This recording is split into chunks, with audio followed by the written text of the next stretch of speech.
大家好啊，我係貝貝呢。呢集咧要講嘅係叫咩咧？章魚巨獸騎士狂龍 F230 GCF。咁呢個咧就係啦左回嘅版本啦，係呢個配置。咁其實會更加全能嘅。相信咧佢打左龍嘅嗰啲唔使睇㗎啦，因為左龍嘅持久型咧都係比較弱勢嘅。咁不如就打一場吸收俾大家睇下啦。咁我砌得好辛苦，先砌到一個算係轉得唔錯嘅 F230。嚟大力啲轉。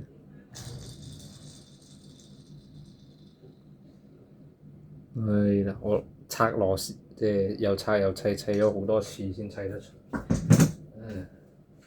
因為個體差少少咧，有機會輸俾啤靈嘅。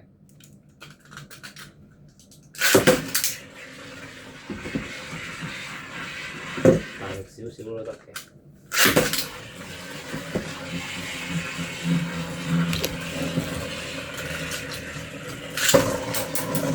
係咁煮嘅喎。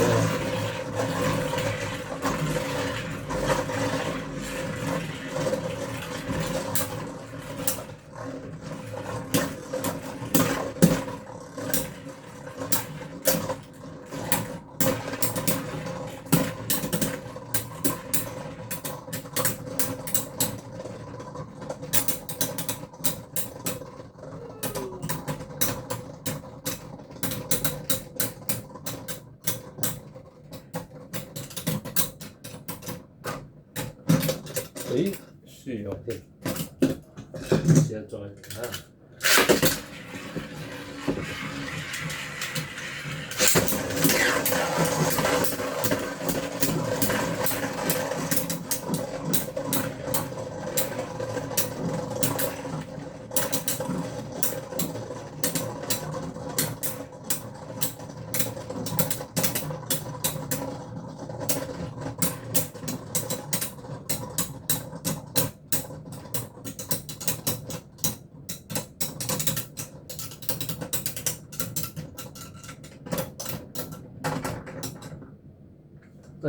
都係輸少少。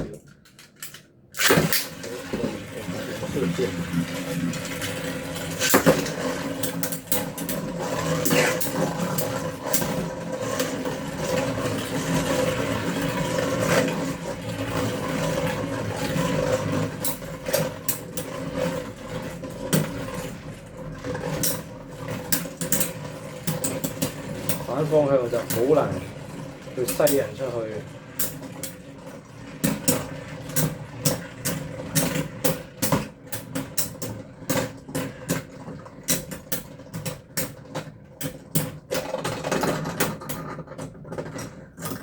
好，咁咪再摸索下。好，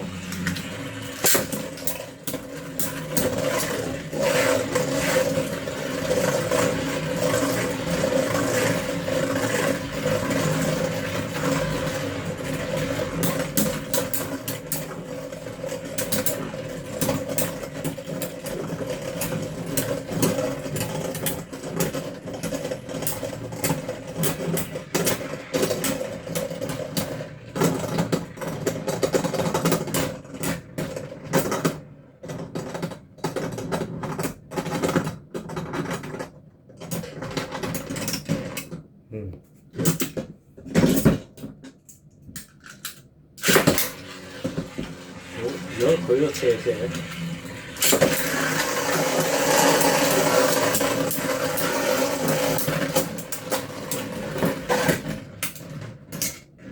哇！打到螺絲都鬆埋添，即刻急救，要即刻急救啦！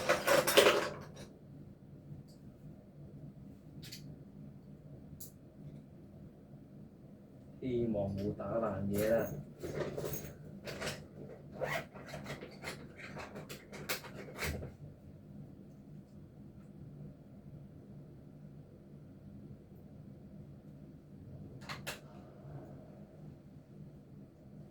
跟住咧，斜射嘅方式係好傷害個軸嘅，係。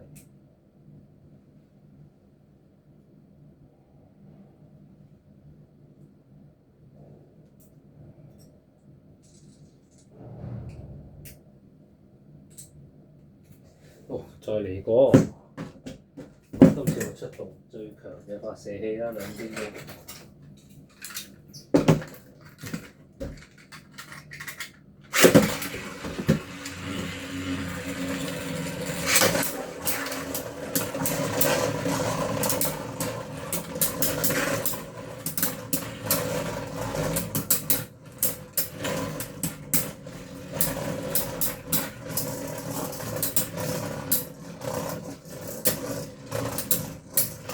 有啲嘢鬆咗啊！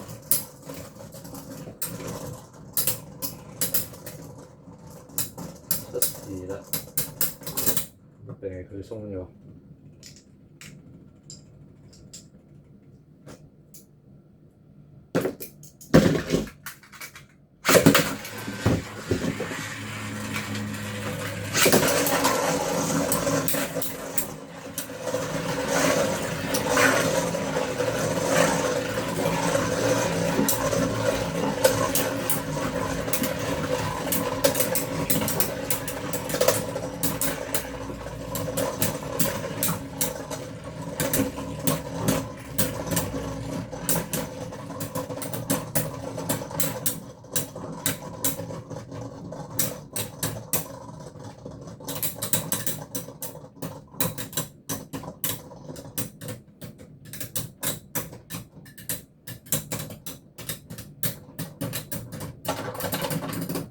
好。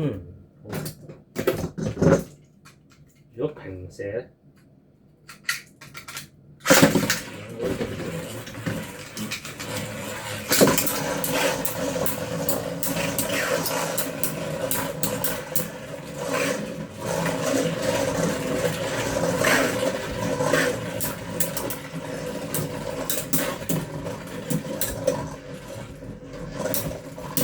如果係透明啤咁咧，可能會再好啲嘅。即係我講對雙殺巨蟹嚟講啦。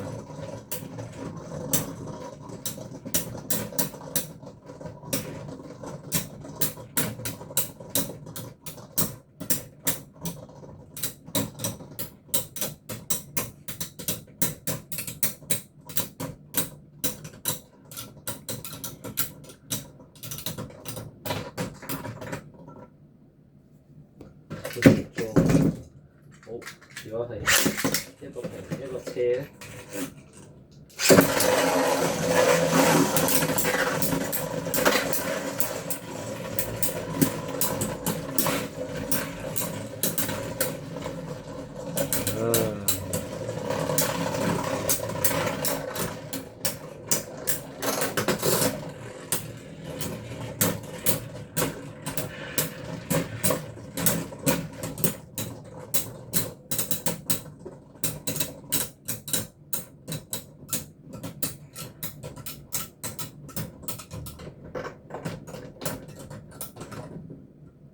贏好少好少。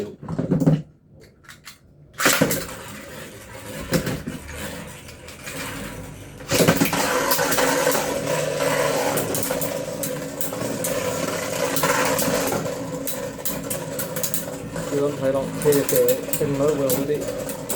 不過咧，要準備多幾個即係複數嘅軸心或者底盤先應付到啦。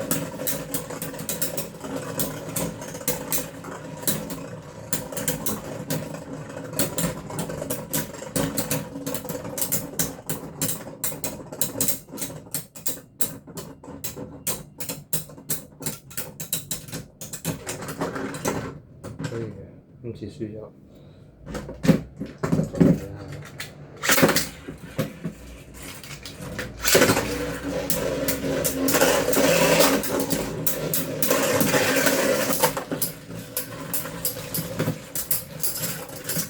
又打甩咗啦！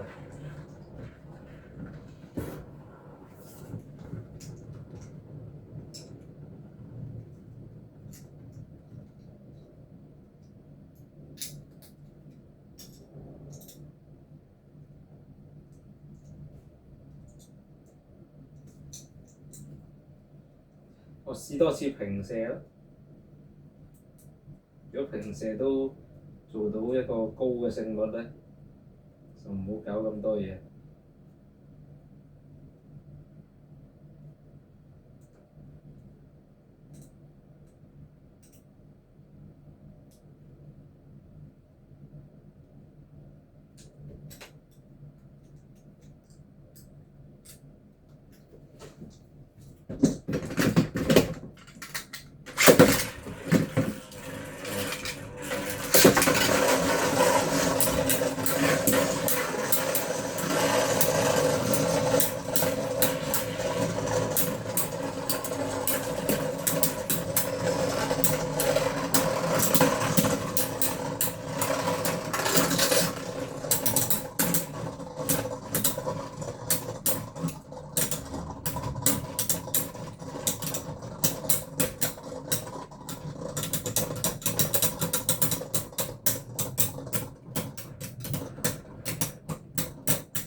OK，吸到，係啊。不過每次你都要留意佢嘅狀態咯，因為係啊，唔知幾時會打到鬆咗。多謝收睇。